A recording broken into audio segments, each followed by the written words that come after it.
going to test the sound level inside the 1991 Defender 90. We rebuilt, it's got a 200 TDI engine, and we soundproofed it pretty well all throughout the interior of the cabin, which does a nice job of deadening the sound from the engine and the road. We're going to compare that to a 1986 Defender 110, same engine, but no sound deadening inside. And then for control, we're going to test the 2020 Defender X110. It's got a P400 engine and just the factory sound deadening.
So what does this all mean?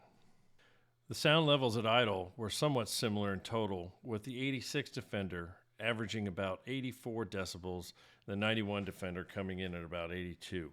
Pretty similar. But the major difference is in the higher frequencies, which were significantly lower for the 91 Defender, and is no doubt due to the sound deadening. And you can really feel the difference when those frequencies are taken out. Looking at the cruising speed sound levels, the difference between the 86 Defender and the 91 Defender are much less significant than at idle.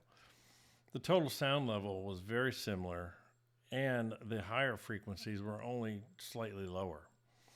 I think the benefit of the sound deadening was just overshadowed by the higher engine revs, road noise, and wind noise.